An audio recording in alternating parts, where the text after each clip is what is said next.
We are live. We live. We in. It's the Chop Up Show.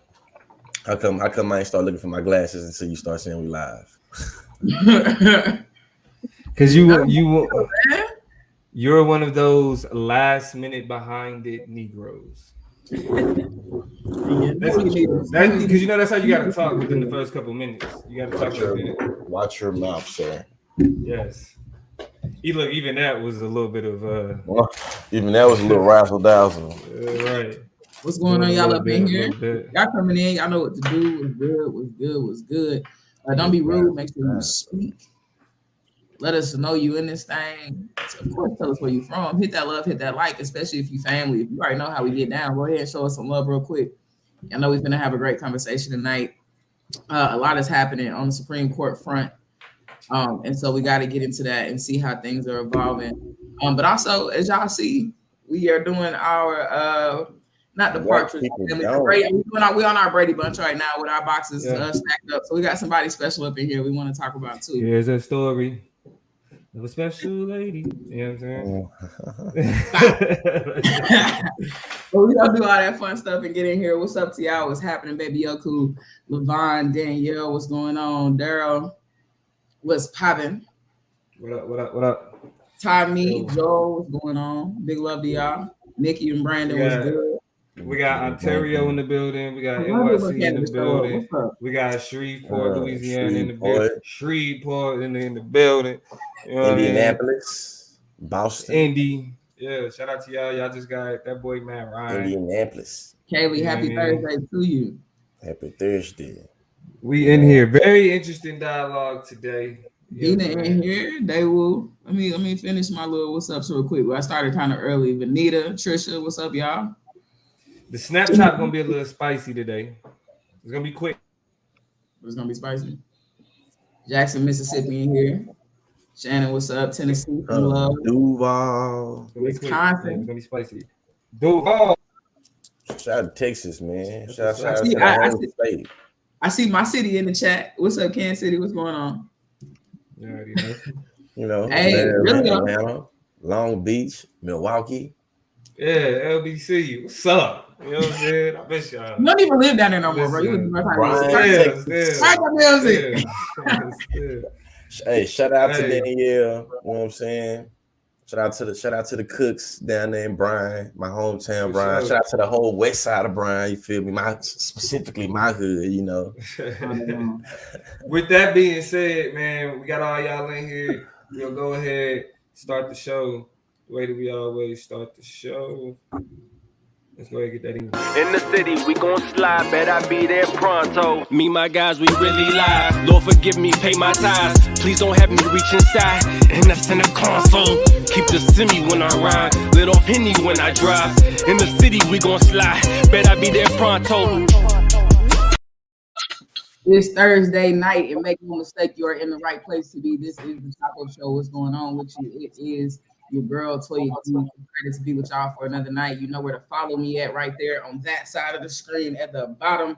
Also at Higher Definition LEC on Instagram. Y'all make sure y'all come find me over there. I got some inspiration and some push for you from week to week. Before we go around to these other people, I want to introduce a friend of the show tonight that we're going to be rocking with, just so y'all know who's in the square below me. This is the homie Sunhee. Sunhee is an amazing scholar, an amazing thinker, an amazing arguer, and orator, and has done some amazing things both inside her academic career, but also in terms of the social sphere. And so we're gonna get into some of that later because we have Black people don't. You know, one of our segments that we have her on the show coming up later. So we're gonna talk to Sunhee a little bit more. Sunhee, say what's up to the people. Hey everybody. Yeah, the homie gang. But outside of me and Sunhee, there's some other people on here. What's going on, y'all? What's good? Y'all know what's up, man. Damo, the political plug, the Chop Up Show. We're here. We have a guest. We talking Supreme Court confirmation. Very interesting perspective that I have on that. You know what I mean? But also one of my we'll be talking about something else that I'm very interested in, and I'm ready to get in this dialogue. So let's get it. Definitely.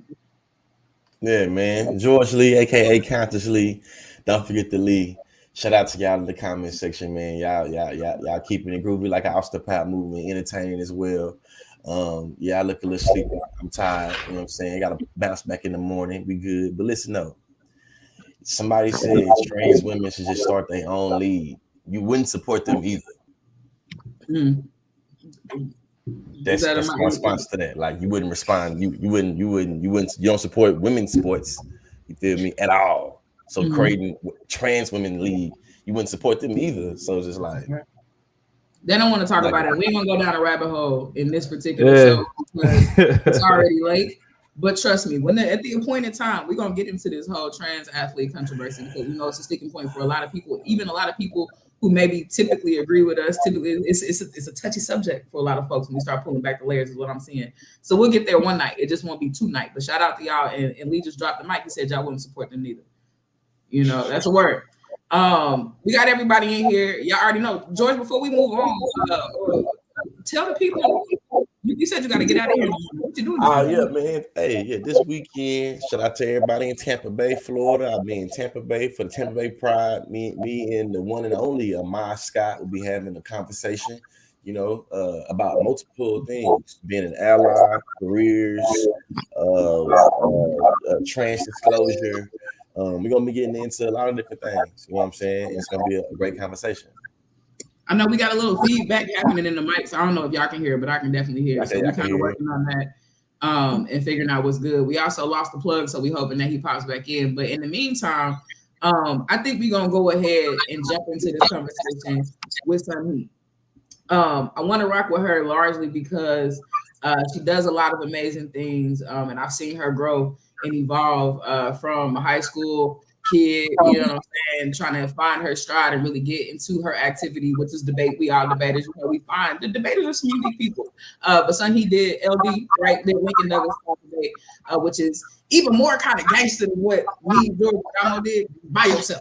You just in the trenches, like whatever you got for me, I'm gonna handle you. But son, he was cold with it. From there, went ahead and transitioned to Stanford University, where she continued her debate career, but was also an amazing student who got your bachelor's degree in African American studies and then your master's in sociology, right?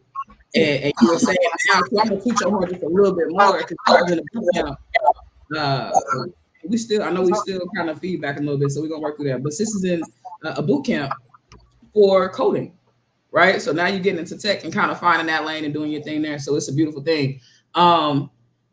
For Black people don't tonight, our segment is about none of those things that I just talked about in terms of something. You'll be surprised. My segment is about none of that. Instead, tonight, we are going to talk about Black people in cosplay, right? Black people in cosplay. And the reason why is that, you know, in terms of what Black people don't do, we don't really see largely a lot of people have. Oh, God, I didn't know what cosplay was till I got on TikTok.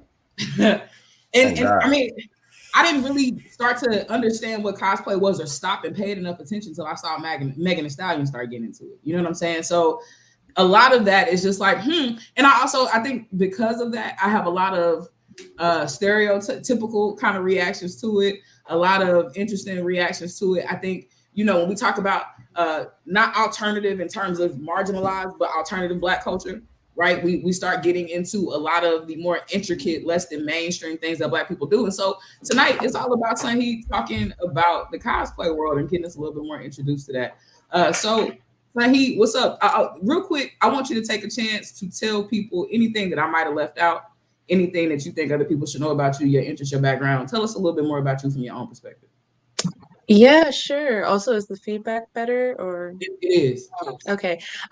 Yeah, so I'm from Newark, New Jersey. That's where I grew up. And as you said, I went to Stanford University for college, which was really fun. Now I live in Texas, where I'm a high school teacher, even though I look like I'm still in high school. And that's been really fun. He's not a tall person, so I imagine you blend in with him too, for real.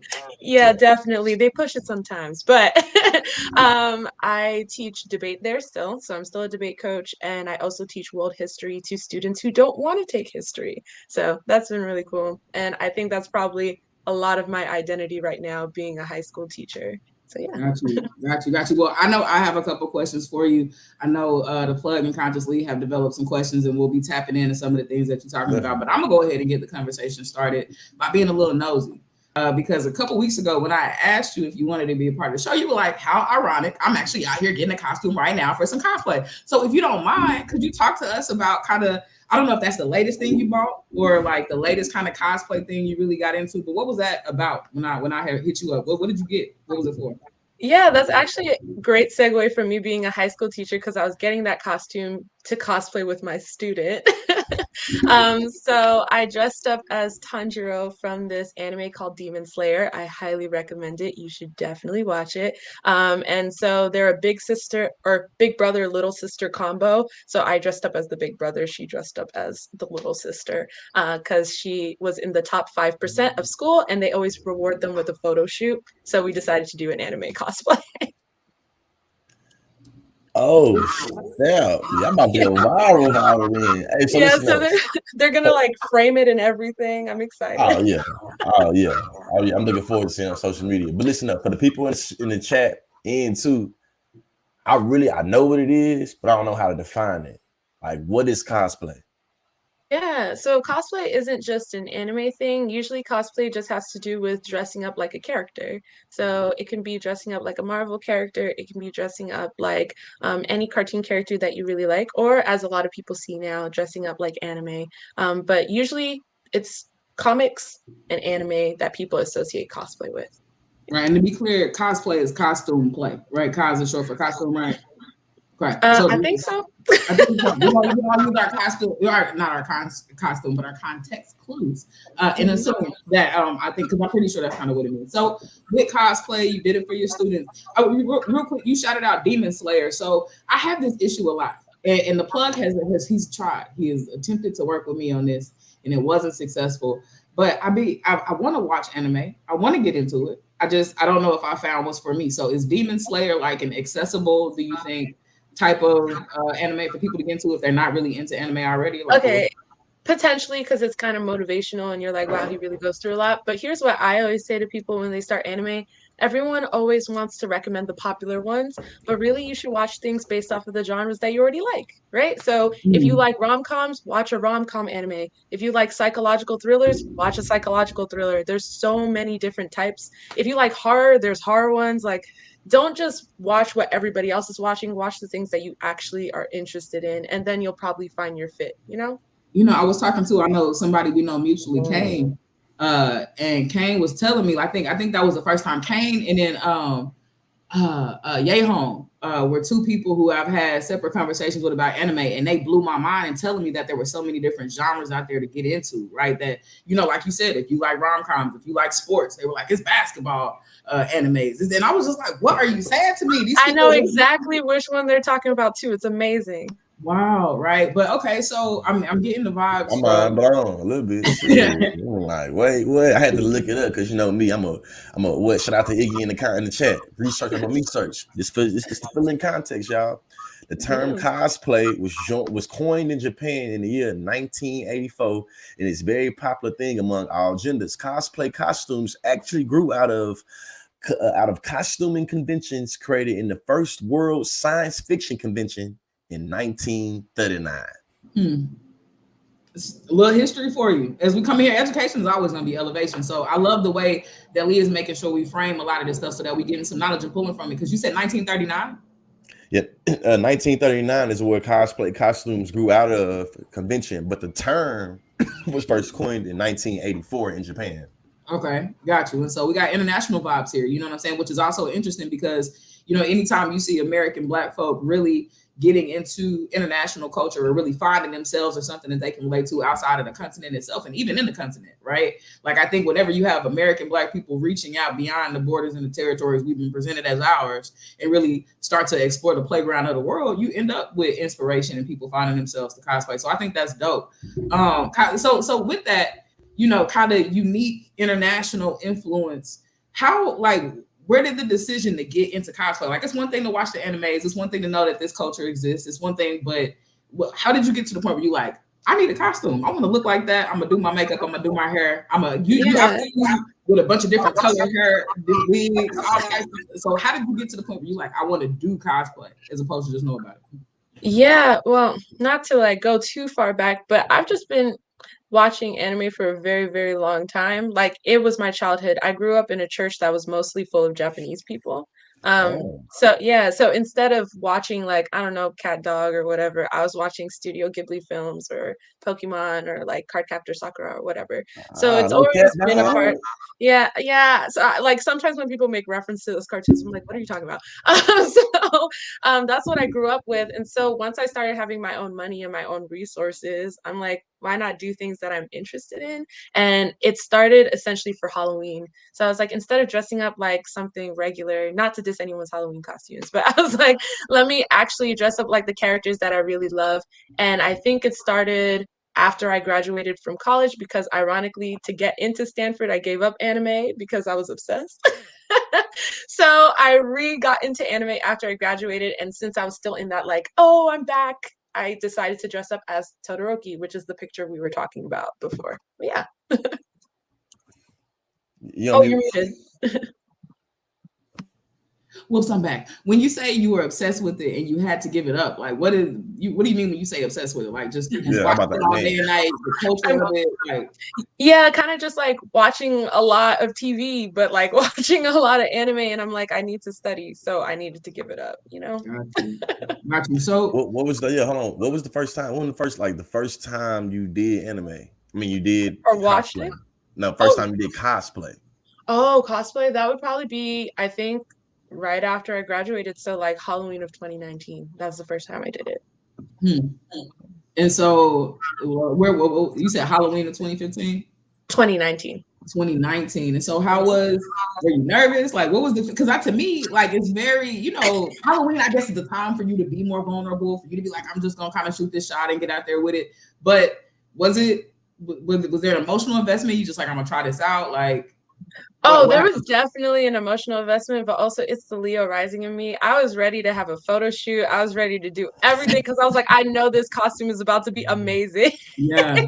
So I wasn't really nervous. I was excited to show people it. And also it's really, I don't know. I mean, other people in the comments who watch anime, you understand this feeling like when you go out and you have an anime reference and people are like, hey, I know where that's from. That's basically what that whole Halloween was, because I had red and white hair and like a scar on my face. So if you know, you know, right? I'm not gonna lie. When it comes to like anime and even cosplay, and like especially like I told you, like I was really interested in, Megan is I think the biggest example in our culture of somebody who's just like, I really love this shit. And I know y'all not expecting this, but I really love this cosplay shit, or I really love this anime shit. And so following her on Twitter and seeing her post pictures of her photo shoots, post pictures, or have conversations with people about anime, I always felt like I was on the outside looking in of the cool kids club that I was just like, I don't even know how to break into it. I just feels like too much. And but it definitely wasn't always like that though. Like that's a very recent thing, because people were definitely like, why are you always watching people in Chinese or whatever? And I'm like, okay. Yeah, like if only I had the time to put you up on game, you little ignorant child. I mean, and I know. I'm still trying to get caught up because I still didn't see it as some shit. Just not for me. I've tried. I think that I've never heard somebody say that there's multiple genres of anime. So maybe it's what it is. But it seems like when people do I've seen people do cosplay of like cartoons, like old cartoons that we grew up on, like Flintstones, or I've seen people do like Street Fighters. You feel me?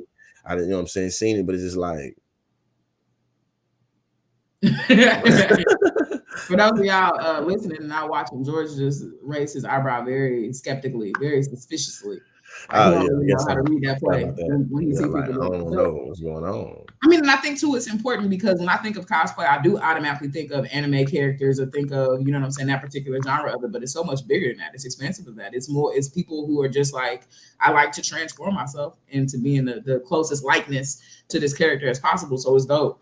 To just see people take whatever they're really into and be like, I'm gonna be that, not just watch it, not just learn about. I'm gonna be that for a little while and see how we move with it. It's honestly amazing too. Like it's a huge confidence booster. So I get why people do it. Yeah. Hold on, whoa. Huge confidence booster. Can you go a little further and explain what you mean by that? Yeah. Like you talking about well, I think ultimately that's why we have concepts of things like alter egos. When you get to kind of put yourself in a different character, you can explore parts of yourself that otherwise you might not feel comfortable with. So I would say probably in general, I don't think I'm shy, but maybe I might not be always as like outward, but in some of my costumes, or like depending on how I'm dressed, whether it's like just going out to do something or dressed up in a really nice cosplay, I might feel more confident because I don't have, it's like, how do I explain? It's less high stakes. It's having fun. So you're able to just be yourself and not focus on the fact that, oh, how does my hair look? Or how do I personally feel about these things? You can just be something else for a little while, which can be really freeing in terms of not caring about the little things that might bother you otherwise. I mean, yeah, you get to take a piece of a break from being who you are and presenting as yourself. You know what I'm saying? Now you get to not be Sun He for a second. Like, I know I'm this other person, I'm this other character. Address me as such. This is what I'm serving. This is what I have for you, and take it in. I mean, I always think about this. I actually think about this a lot. As somebody who grew up like just a very religious household, and then also. So I didn't get to celebrate Halloween a lot. So dressing up and being a character and doing like I didn't even have that context for life. So when I got to college and I was able to choose what I was doing on the 31st, I was looking at everybody else like, dang, you look like this is real. But that spark is not in me. Like I can see the joy. Wait, that's crazy. You just unlocked the childhood memory, which is I didn't get to celebrate Halloween. I be at Halloween night in a pair of jeans. And then after a while, you too old to go to Halloween nights. You just sit at the house like, well. Oh, but you're never too old enough to cosplay. So maybe you need to get into the cosplay so you could dress up. I don't know who I would be. Like, what do I serve? What are we doing here? It's a lot of pressure. At 32. I feel like really at like 29, I just started having the appreciation for like sci-fi as a genre. Like I used to hate that shit. Like, keep that on. Yeah. You know what I'm saying? Like any of that really like, yes, scientific sci-fi movies, futuristic movies. Like I went into it. TV shows went into it. So now maybe I can. I'm still not there. Sometimes I'll be wondering what happened. Like when I look at people who do cosplay or dress up or in these different like subcultures that kind of the center of it is creativity and vulnerability and being open-minded. And I feel like I lost my like imagination. Like, so I really do feel like that. Like, but I've always been like a very business-like child. Like Toya Green was very much like, I'd rather read about what's happening around the world or like what's happening in international or national politics and some shit. So Yeah, but you know what's crazy about that in terms of being like business minded? I know that like people probably follow Megan and they see her cosplays, but there is a whole world of just content creators who are famous for being Black and cosplayers. So, you know, like people have found ways to take that creative aspect and also get those sponsors. Like there are so many like Black girl cosplayers on, what is it, Twitch? I don't play video games, but yeah, they make money. So it's possible to like put those. That's what I was gonna say. So you just kind of mentioned and tip your hat toward this idea of a subculture of Black women specifically in cosplay. And so I guess, have you been able to build relationships, build community? Do you talk to or interact with any of these people, like on Instagram, on Twitch, on Twitter, like, or like, what is that? Describe that world for us, for people who just okay, it's multi-layered. So, for example, I'm in a Facebook group called Black Otaku, which is like a word for shut-ins who love anime or whatever. So I'm in a Facebook group. And I think that. One second. Drop that language. We learn. Yeah, I'm about to say, say it again. Otaku. Otaku. Yeah. So usually it refers to people who are like really obsessed with anime, you know? Okay. And that group is full of Black people, and mostly Black women are in that group. So that's been pretty cool. And sometimes we comment. We haven't done like any meetups or anything. So in that type of way, when I'm on Facebook, I usually do pay attention to that group. On Instagram, it's harder to be friends with the really famous Black girl cosplayers because like, what? That's too difficult. Like they're so famous. So I can't really reach out to them. As for personal life, because as I said, I really love this stuff. So I'm in the Dallas Anime Meetup Club, which is a club that meets up in the area, and they have like karaoke events or laser tag events and stuff like that. So I've met friends through that. Not a lot of them are Black though, but we do. I mean, but I think that's so dope, and it's something that I think about a lot in terms of building adult friendships. it's hard, you know, and that's one of the biggest, hardest realities to come to. You realize how unique it is to be in a fixed space with 25, 30 other people, or however big your college classrooms were, or even your high school classrooms. Like, you have manufactured friendships. Like, dog, we sit down by each other every day. You're not gonna be my friend. You don't want to talk to me. Like, what's up? Yeah. Then when you get to a professional world, it's like, I keep my business and your business completely separate. I don't care to make friends at my job. I have friends that I work with because of the nature of just life experience, time, proximity. But I don't go into that intention making friends at work. I just don't. Like, as adults, we always got to kind of find new ways to go out and make friendship groups and find community and build, you know, roots somewhere. So it's so dope that, I mean, Black or not, you still able to find folks. You say, that's my dog. We do the anime. Yeah. And I've been trying to go to that specific event for a long time because I also love karaoke. Any of my friends will vouch for this. I'm a big karaoke fan. So to have what's your go-to song? What's my go-to song? Ooh, it's either, because I'm very dramatic, A Moment Like This by Kelly Clarkson or Lady Marmalade. Either or. The ambition behind it. But yeah, it was a cosplay karaoke event specifically, and seeing just a bunch of grown people dressed up in costumes, like singing songs, it was like, for some people they might be like, y'all are too grown for that. No, that's something I would do though. But also, I'm like, who cares? Like, we're having so much fun, and also since we're of age, we can drink. It's fine. So it was great. Like, that is the perfect combination of. That's something I do though. You know what I'm saying? Like, well, and it's something that, at this stage in my life, I wish I was more carefree or whatever earlier. But now I'm ready to kind of just be that person. I think I've had to be so serious and been the person that's been like, no, that's too much. For so long, I've definitely been a place in my life where it's just like, just loosen up and go kick it and put on something and go sing from your soul real quick and just come back home and move on from it. And so that is motivational. Yeah, I can see that being the way. I can see that being the way that gets me into cosplay. Because even when you said that, it's like, yeah, I cosplay as Eddie from Tekken and show up to do some damn karaoke. You feel me? Dressed as Eddie from Tekken. You feel me? Like, oh yeah. Yeah, you could always start off small. I will say sometimes the cosplay community, they really go in, like they spend a lot of money and sell their own things. But I use thrift materials for the most part. Sometimes I do buy costumes, but I try to make it affordable. You can be creative and find ways to go and just enter. And if anybody judges you, that's probably not the anime community for you. Most people are pretty nice about it, so it's fine. Fair. Well, I mean, tell me this then, Sahi, because for there to be the need for like Black women to have unique spaces for themselves, or for various people to have unique spaces, that then implies that, you know, maybe the mainstream cosplay culture is not as welcoming or as inviting to Black folks. So what barriers have you experienced, or what resistance have you experienced, if any, getting into this interest and kind of being down this lane, or what have you observed, even if you haven't directly experienced it? Yeah, because thankfully I've been lucky. I haven't personally experienced a lot of things, but I guess if you get on like Black anime TikTok or like, you know, these little spaces, there are definitely instances where people would be like, oh, such and such character isn't Black, but also such and such character isn't white. So like, also such and such character is imaginary. So what are you trying to say here? And cosplayers definitely go through that, whether they're like Black women specifically or Black men. Also, I mean, especially in some of the cosplays that I do, I don't know why, I just like it. I like gender bending characters. So sometimes you might get pushed back in terms of that. Like, why are you dressing up like this guy character? Like, no, you don't need to do it. Why are you trying to make it look like girly or sexual or anything like that? So sometimes people can be judgy about it, but for the most part, it seems like people are still going to do what they do. And especially for a lot of the people I was talking about before who end up like cashing in on these cosplay opportunities and going to conventions and getting sponsored and all these things, they kind of let it roll off their back because they get money at the end of the day and they're having fun. So it's nice to just have everybody else kind of show that the comments don't matter, you know?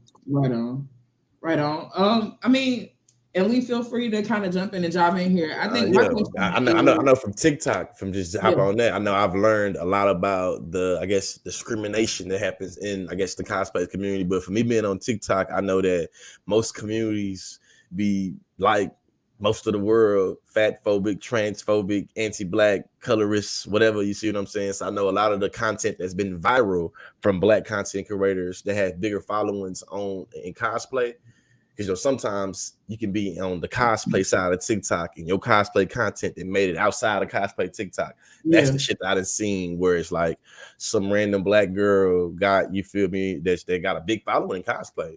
Got a crazy spam comment section of them saying literally what Sonny just said, like, that character isn't black, so you shouldn't or how dare you sexualize this character? That character is a man or boy.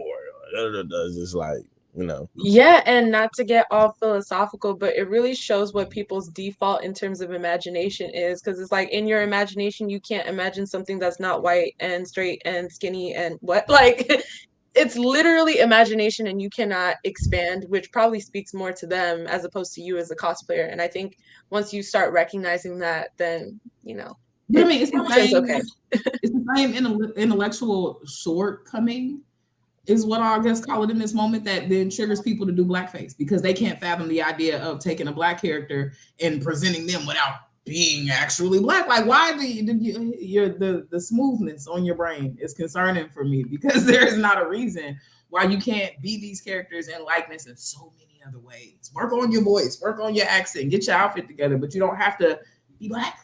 You know what I'm saying? And so it's just the confusion that it creates for people is often dumbfounded. What's up to y'all actually coming in the comments too? I want to shout out, we had some Alaska in here. We had NYC popping up and through here. We got Jaleesa representing, I think Jaleesa down in Texas too. So just shout out to everybody who's sliding in the conversation. Jaleesa. Sunhee is giving us the game about the cosplay world and some of her experiences. So y'all should definitely go back and check out this entire conversation on Apple Podcasts, on Spotify, run the YouTube back, run the Facebook back, because we're getting a lot of gems.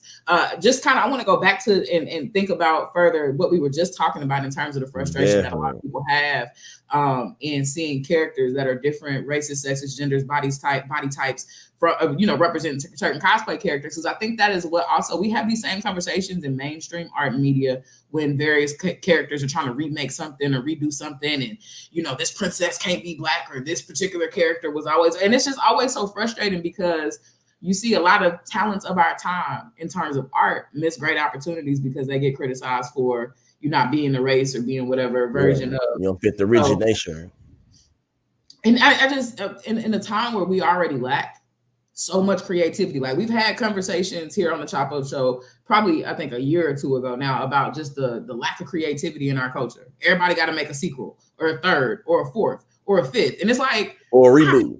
You know what I'm saying? Or a reboot. You know what I'm saying? Which, all right, whatever. Do what you want to do with the culture. But in terms of the different ways to approach it, maybe breathing new life in. It looks like having characters that are not the exact carbon copy of the first time around, really take a different approach or bring or invite different people into it. And so when I think about anime culture, and I keep going back to Megan, because like I said, really Megan and Sunhee was my two examples of black women in cosplay. I feel like I looked through your IG and found, one of your first pictures you took, and y'all was like, make sure Megan see this. You know what I'm saying? So I'm like, we are receiving the same vibes of this transformative culture, as possible. But it was just so cool that something I would have never paid. I'm not gonna lie, I feel like I'm too old for anime specifically, and too old, which I know for a fact it's not true, but just in my mind, the animation of it all, it's like, you're too old to get into that, you're too late to get into it. I feel like anime seasons be having so many episodes and so many seasons that it's a commitment that I'm scared to make. Depends on the anime. Sometimes they got 12. Correct me, and I'm gonna come back and ask you about that one in just 1 second once I get this thought out. But when I see Megan and when I see Sunhee, it's just my reason to dip a pinky in. It's my reason to be like, I don't know a whole lot about a whole lot, but Demon Slayer, yes, okay. Like Hunter x Hunter, all right, honey. Cowboy Bebop, am I saying the right things?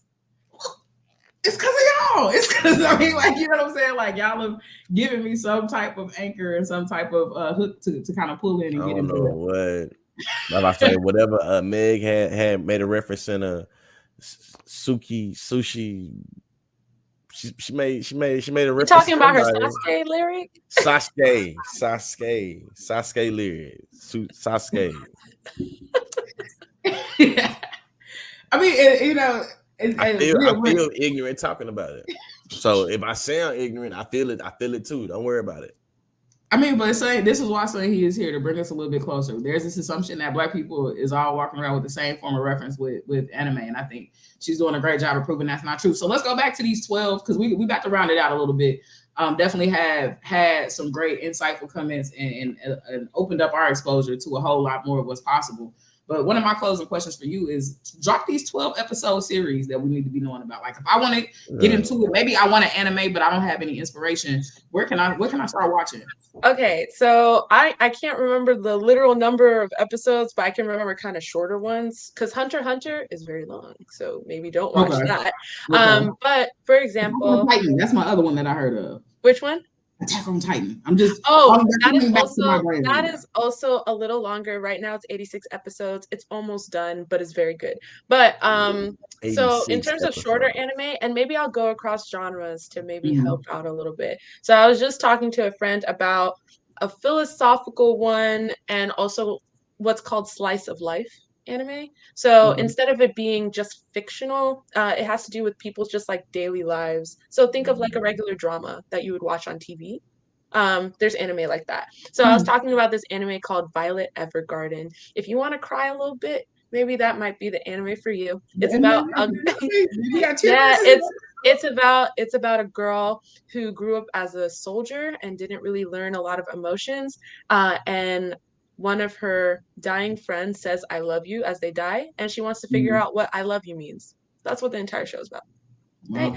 So for example, that's deep. It's deep. Yeah, and it's also very beautifully animated. If you want to see some beautiful art, then I would highly recommend something like that. If you want to watch something that is a little funnier, although Japanese humor might be a little different, there's stuff like Psyche K. That's my personal favorite anime. It's on Netflix. If you want to watch something that's sports related, this is probably the basketball anime that Kane was talking about. It's called Kuroko no Basket. That is on Netflix, and it's about this guy who is fine being a shadow on his team if it makes his teammates better, and that's what the entire show is about.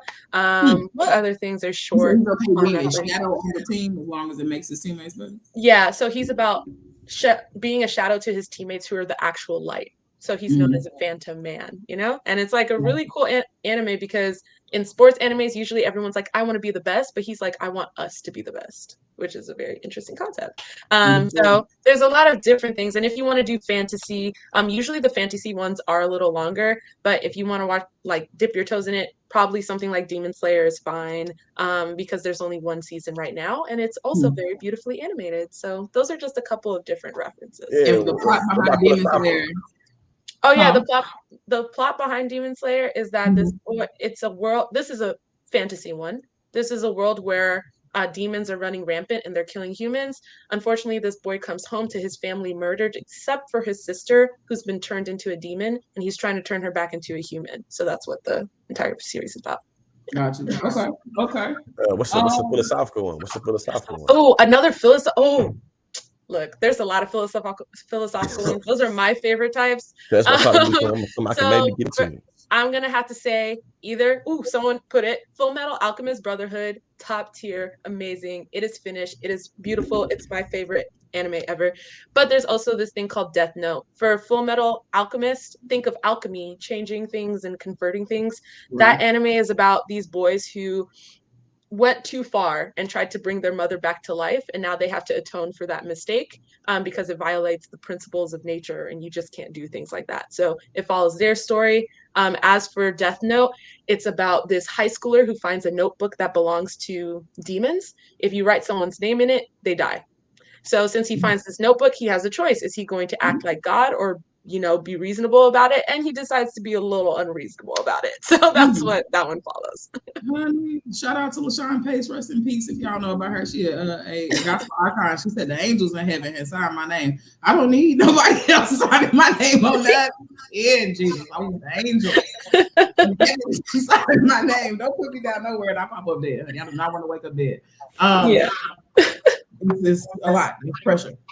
I love this though. For y'all who are watching, I've been trying to keep y'all's comments and suggestions rolling on the screen at the bottom. My son, he has been breaking it down, the titles and a couple things for people listening. So hopefully we're all just kind of coming together and having a wealth of options to pick from when we get into our anime game, which could lead to you and your own interest in cosplay. You never really know. You know what I'm saying? It could be, and maybe not, in terms of going to conventions or having whole photo shoots. but maybe your next Halloween, costume could be found in some of these new interests that we have here. One more, because my mind is going, I haven't seen nobody say this one. One Punch Man. I think that was the one that I got into the most into. And I was able to watch multiple episodes and be like, okay, eventually I fell off of it. But if you liked One Punch Man, you'll probably like this show called Mob Psycho, very similar, made by the same guy. Mob Psycho. Okay, I'm open. I'm here. My mind is open. People like you give me an invitation to feel like, I can find my place in it and maybe strike up a great conversation with somebody and not feel like such an outsider the next time I feel the homies going back and forth about. But I got questions. But I got 3 random ass questions though. Yeah, I'm sorry. please. So what type of anime was Pokemon? Oh, Pokemon. Okay, so this is a very popular. Also, sorry, we're preparing for the TOC, so my chat is going crazy. We have so in anime, there's this thing called like there are actual Japanese genres. So there's shonen. I would probably classify as that. It's an anime that appeals to like young boys or like teenagers. So actually a lot of really popular anime are classified as shonen anime because people like the action and that kind of thing. So that's probably what I would classify that. I might even say it's a little kiddier. But that could be me being biased because I've only seen old Pokemon. They still keep going, so I don't know what it looks like now. Yeah. So the last time I've seen it was when I was a kid. So how about Dragon Ball Z? Yeah, Dragon Ball Z is the same type. I'm not gonna judge people who like Dragon Ball Z, but I'm not gonna comment on it. Yeah, that's real. That's real.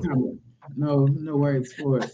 Well, I definitely, if anybody has any comments or questions for Sunhee specifically before we start to sew this up, I definitely want you all to get into it. But Sunhee, I want you to real quick, and then you kind of mentioned some of these places in terms of where you've gone to find other Black women or other Black people in it. But if we want to get into the subculture, the conversations about it, and see more cosplay on TikTok or on Instagram or wherever, like where should we be? Who do you follow? Like if we want to see what you see on your timeline, who should we be following in these different spaces? Okay, actually, I do have some recommendations, but also let me let this cat outside real quick. No problem. Let the cat do what the cat need to do.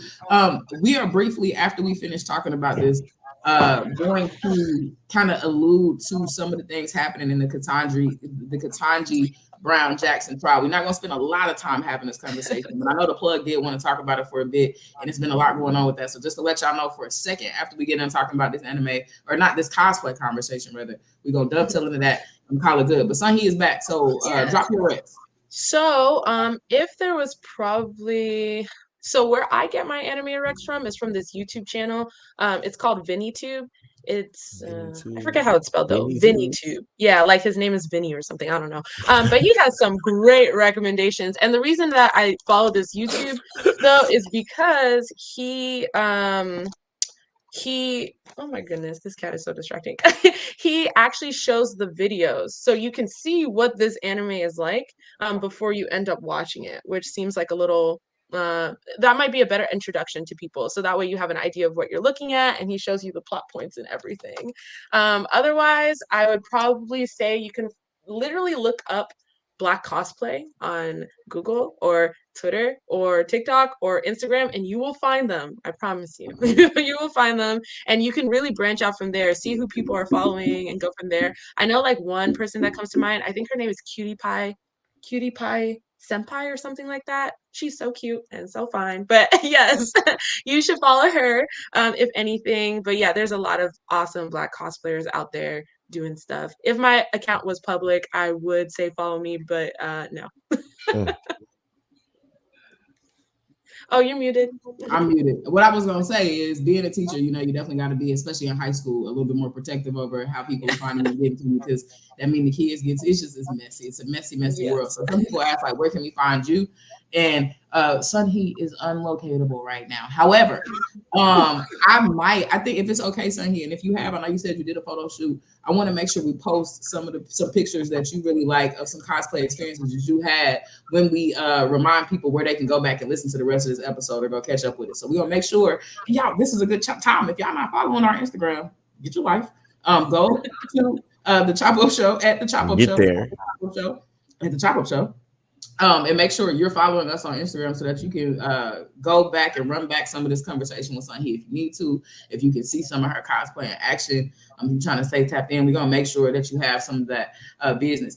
Spooky said, "Is it VinnyTube? Is that what it is down there? Does that look familiar to you?" Yeah, and he's awesome because he'll do like top 10 fight scenes from the past season, because also anime has seasons for like when they get released. Or if he's like, if you want to follow along weekly, he'll be like, here are the best projected animes that are coming up in summer 2022. So you get like a nice, you know, whole look at everything, and you can decide what actually piques your interest. Absolutely. Okay. Absolutely. Well, anything, Sunhee, you want to share with the people, talk to the people about, say to the people as we wrap up this conversation? Anything you want to leave with the folks? Right, because we debunked it, right? The gotcha about Black people don't is that Black people do. And Sunhee is proof that Black people absolutely are in the world of cosplay, really turning it up, and that they are doing that as a connection to fields like anime or lanes like anime, but so much more. So Sunhee, going out, just what's your last comments? What's your last thoughts to the people? Yeah, I would probably start off by saying, don't do things just like, don't stop yourself from doing things just because you think other people will think they're childish. Like there's so many things that we rob ourselves of in terms of joy because we care too much about what other people think. You're literally watching a TV show. Relax. It's fine. The other thing that I would probably say is that if you actually are interested in like getting into anime and you want to try things out, maybe try Googling things like anime rom-com, anime sports, anime whatever you're interested in. So then you can go ahead and do that. It's fine for you to have a new outlet, and it's fine to not know anything. And yeah, I think that would probably be my closing thoughts. I hope that I introduce people to something new, especially some of the less popular animes. Because like, yes, Demon Slayer is great, but also things like Violet Evergarden are great too. So absolutely. I mean, if I could say anything, you know, even if you find that cosplay is not your lane, you are normal, you are fine with your regular everyday attire, and you don't have to do all that. Just be more open-minded toward people who do cosplay. Like I did, stick a pinky in there and look through the thread real quick. Pay attention to the conversations and just see what Black people's doing and what they're up to. Now having recognized that, you know, you never know. Your local high school teacher could be out here. All of the anime, like you just never know. Don't even know. Literally on my lunch breaks, just constantly watching shows. Yeah. That's what life is about. You know what I'm saying? Sneak an episode in. And turning your light off. Okay, real quick. Put a pin in that. I want to transition over to the confirmations of Ketanji Brown Jackson. Future, hopefully, confirmed Supreme Court Justice. And goodness, she's been in a hot seat in a lot of interesting ways. We've seen her, and I don't want to get too deep into this conversation because there's a lot that could be said. But real quick, on our way out, have y'all been watching? Have y'all been paying attention? What have you surmised from this experience? What's your pulse on what's happening with the the Supreme Court confirmation of Ketanji Brown Jackson? So I know definitely as a debate coach, I should be keeping up with it. But personally, I have not because I can't handle watching it. I'm also a very anxious watcher. Doesn't matter what I'm watching. If there's a potential things could go wrong, I kind of don't want to watch it or struggle. And that's just how it is with Black women trying to do anything on very high levels. There's always the potential of things going wrong. So when I see these headlines of like people asking her interesting questions, because I got to be careful. I don't have political views as a teacher, y'all. Right, exactly.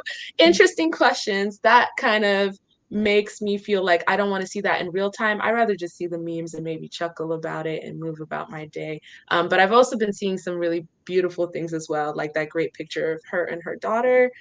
So, you know, who knows what's going to happen, but I definitely have mixed feelings about it and have not been keeping up as much as I would like to.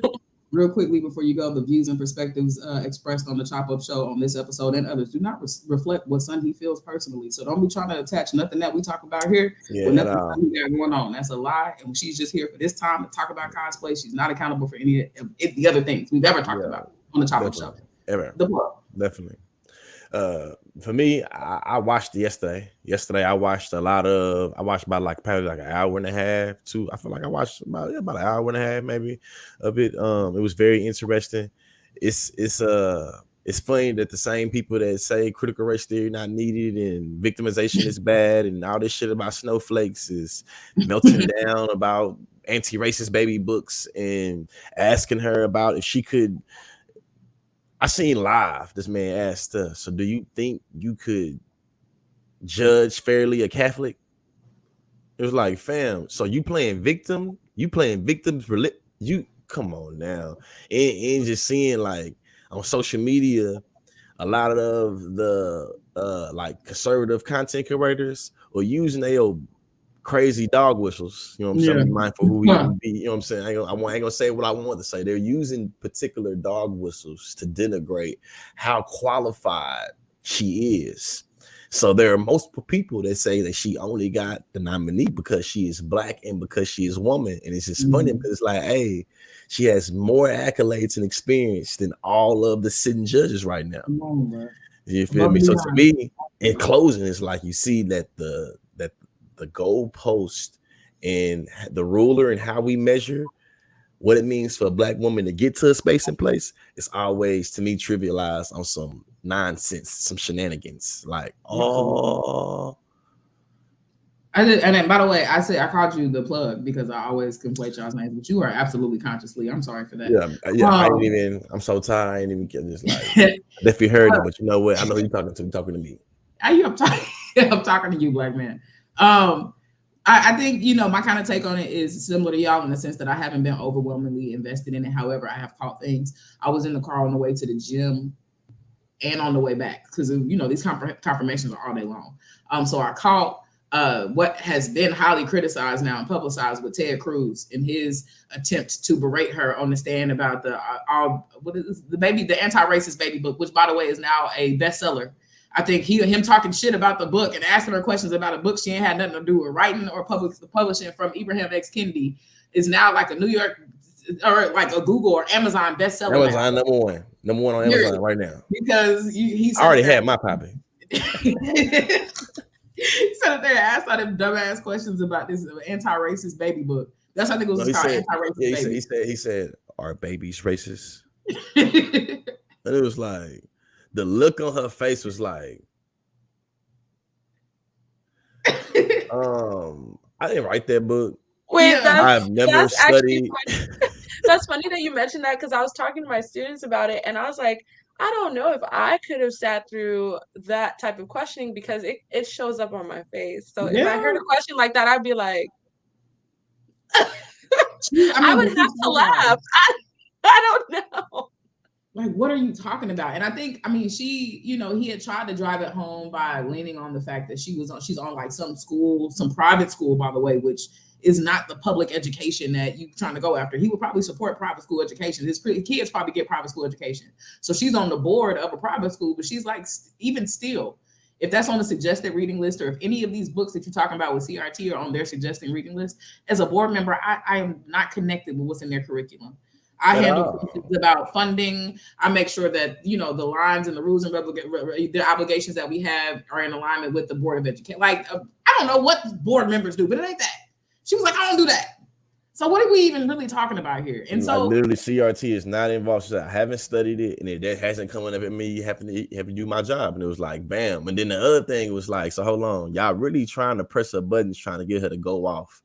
So y'all really trying to get her to see herself as being unpoised, but you let pissy Brett Kavanaugh come up here and have a full-on meltdown, and he still y'all didn't question his integrity. You didn't question his ability to be poised. You didn't question this. The last time I say the pedo thing. You feel me? I didn't say that because, you know, YouTube would play with me on the thing, but how they tried to trivialize the sentencing on that part, and it was like for me as a debate coach and as somebody, you know what I'm saying, that I also know people be playing double speak. It's like, hold on, you're purposely asking her questions about some complex thing because you know the general public doesn't have the information specifically when it comes to sentencing about that specifically. So you're purposely sensationalizing shit, half truths and things that's like cherry picking. Why are you trying to not only cherry picking, sensationalizing in a facetious way, like you lying, like you capping, you putting cap in your rap to ask me these questions to mislead the people, to make it like I just be letting, you know what I'm saying, predators off. Like, yeah, the and too, the inconsistency of it. It's been the two people, Brett Kavanaugh and Amy Colbert, they've sentenced people with less time as well, lower than the federal thing for the same thing. You feel me? But then he was like, what? And then they asked Amy Colbert, do you know the 5 freedoms? The freedoms. Yeah. Shorty didn't know. Yeah. They asked the freedom of speech and the freedom of religion and the freedom. I forgot what the other one. Here's the one she forgot: the freedom to fucking protest. When dumbasses like you get in positions and we don't think you should be there, we should be free to show up and be like, "Your ass is unqualified," because she was absolutely unqualified. Like, how convenient is it that you forget the one thing? Never been a allow judge. for us to clearly articulate, we're not here for you. Never been a judge. So the irony of them being like Ketanji Brown Jackson. Jackson Brown is a affirmative action. Yeah. Brett Kavanaugh can get accused of assault, and he can cry and say, "How dare you ask me that?" Y'all can push this woman on her religion. So what's your religion, son? When the last time you been to church? So are you Protestant or are you Catholic? Oh, you Protestant. So would you be able to judge fairly a Catholic? I know I say victimization is wrong and victim mentality is wrong, but would you victimize a Catholic for being Catholic? Would you? Honestly, my favorite game at this point is when my students or anybody else tells me something happened during the hearing, being like, "Is this real or is this something that's fake?" Something that we would see on SNL or on a boom. So when you was a public defender, did you defend a Guantanamo Bay prisoner? It's like, sir, do you know how the law works? Do you know as a public defender, I don't get to pick and choose who I defend? They assign me somebody. So what you're telling me is because I did my job as a public defender, because our Constitution say everybody supposed to have a right to counsel, but apparently, you feel me? If you ain't Guantanamo Bay, fuck your unalienable rights. Yeah.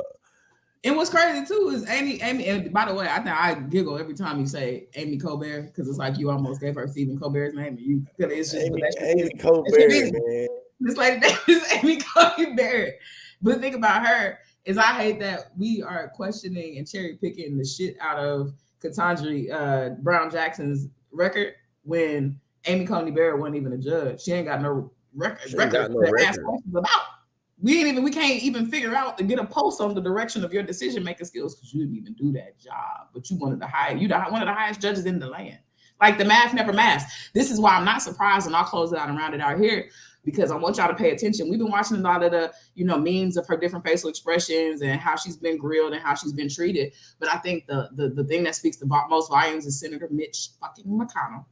Who made it very clear today. He released a statement this morning that was like, I went into this confirmation with an open mind, but now I will not and cannot confirm Ketanji Brown Jackson based on the information of this and that. Nigga, you did not, Mr. Turtleman, you did not go into this conversation planning on doing right by nobody there. You and all your people, you and Ted Cruz, Mr. Do you know who I am? Actual constituents. Like, nigga, y'all you had no intention on giving this woman a fair shake. You are all about turnabout is fair play. You saw the resistance everybody had to Brett Kavanaugh and to Amy Coney Barrett, and you like, it's my turn. And I'm about to act the ass and do whatever, but I'm going to do it and pretend like I'm on the right side of right and on the upside of good faith and go in here and make these little statements. And it's like, nobody believes you, my dude. Like, those comments really alluded to me, just the fakeness that's going into this confirmation. And I mean, I don't see them having enough clout or power to overturn the very obvious qualifications this woman has without there being just a huge outcry from even probably their own constituents. Like, she got to this point because she has interest and has support across the aisle. So just because some of the heavy hitters in these conversations are not really for her, I don't think that's enough to overwhelm the support that she's going to have to get confirmed. But watching it happen, like he started off this conversation saying, looking away, and not even because watching it happen is just so painful. And so it's such a dirty, murky, just like Cory Booker, and y'all are mentioning his comments here. Cory Booker has said in his comment that has been, viral, when I look at you, I see my mother and I see my cousins and I see how I would imagine my mama gets treated at work. I see how my cousins and it's just like, ugh, like it's a painful reminder of how our people get treated on the stand. And so this is still developing, what I'm saying? The confirmation is still going on. So we might have some more things to come in and talk about. I know the plug really wanted to be a part of this conversation tonight, but his tech was kind of messing up. So we'll let him pick it up and run with it should we come back full circle to it. But something to keep our eyes on is Women's History Month.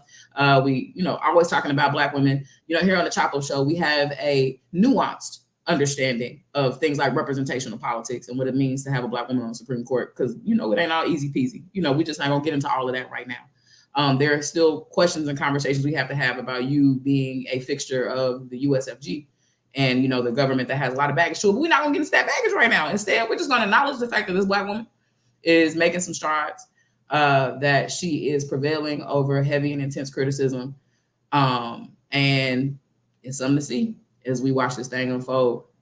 I don't even know. We can't really call that a chop, but just a quick conversation in terms of what's going on. So I'm gonna go ahead and turn it over to Lee. Anything you want to tell the people before we get up out of here, brother? Man, education is elevation. I hope that y'all go explore and navigate how Black people are present and existing in cosplay spaces. Other than that, how we start the show, we try to end it that way. See, I'm finding.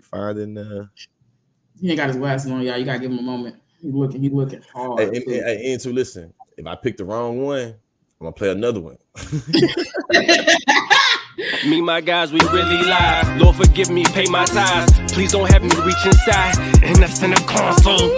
In the city, we gon' slide, bet I be there pronto. Me, my guys, we really live. Lord, forgive me, pay my tithes. Please don't have me reach inside, and that's in the console. Keep the semi when I ride, lit off Henny when I drive. In the city,